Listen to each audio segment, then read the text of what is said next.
Welcome to the Solemn YuGiOh channel, where we discuss everything collecting and investing in Yu-Gi-Oh! Today we are going over how to not get scammed by shill bidders on eBay. So what is a shill bidder? It is essentially someone who will bid up an item with no intention of buying it, because he is hoping that the actual buyer will pay a higher price. For example, let's say you have two friends. One friend wants to sell an item and the other friend helps that friend to get more for the item by bidding on that auction and hopefully that way driving up the price. So maybe this item would have organically gotten a bid of $100, but if the shill bidder bids it up to 180 and then someone reacts to that by bidding higher, that way, you know, the first person essentially makes more money and the buyer is essentially bidding against no one but himself, essentially overpaying for what the market was actually willing to buy for it. This is mostly an emotional game because you could say, well, if this person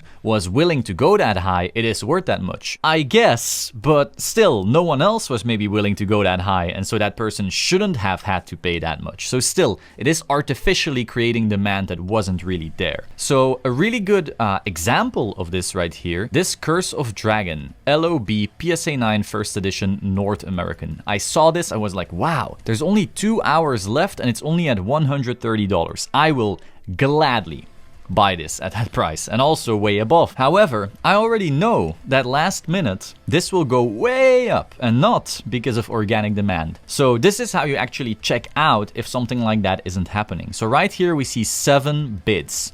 Okay, we can actually look at that. And while the identity of these bidders is being kept hidden, their feedback is not. And right here you have a 6 account with 1 feedback who has been bidding since slightly above 113, let's say. So you see his bid at 118, 123, 128, and then the new highest bidder at 130. Now this person right here with basically no feedback is bidding as well. And now there are new accounts that sometimes bid. That is perfectly valid. You know, everyone has a new account someday. But you still want to always consider, maybe this is just a friend of the seller. How about we click on this account? We click, and now we see how much of this person's bid activity has been from this specific seller. And what do you know? Bid activity with seller, 100%.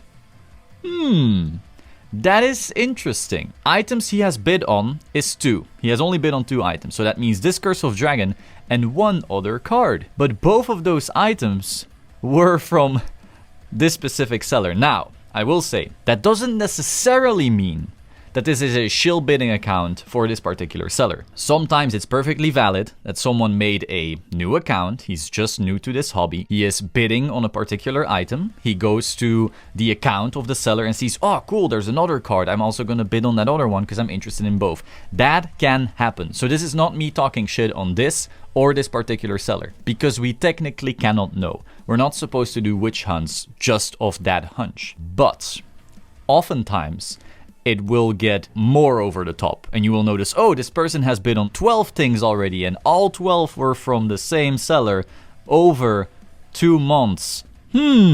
That's interesting. And so that way you still, you know, can protect yourself. You might think that you're bidding against a variety of people at a certain price and you think, wow, I really want this item and clearly there's other people who really want it. Sometimes you just want to click on this 7 bids right here and or however many bids it is on the auction you're looking at and make sure that it's not all 0 and 1 and 2 feedback accounts. Those are usually used to just shill bid items up and that way fuck you in the ass. So that was all. This was a short little video. I just wanted to keep you safe essentially from that. Markets like these are manipulatable. And so you essentially want to make sure that you stay up to date with all of these things so you don't get hurt. If that is something you're interested in, be sure to subscribe to this channel. I try to do a variety of videos that keep you informed. Be sure to like, comment, and I will see you soon. Ciao.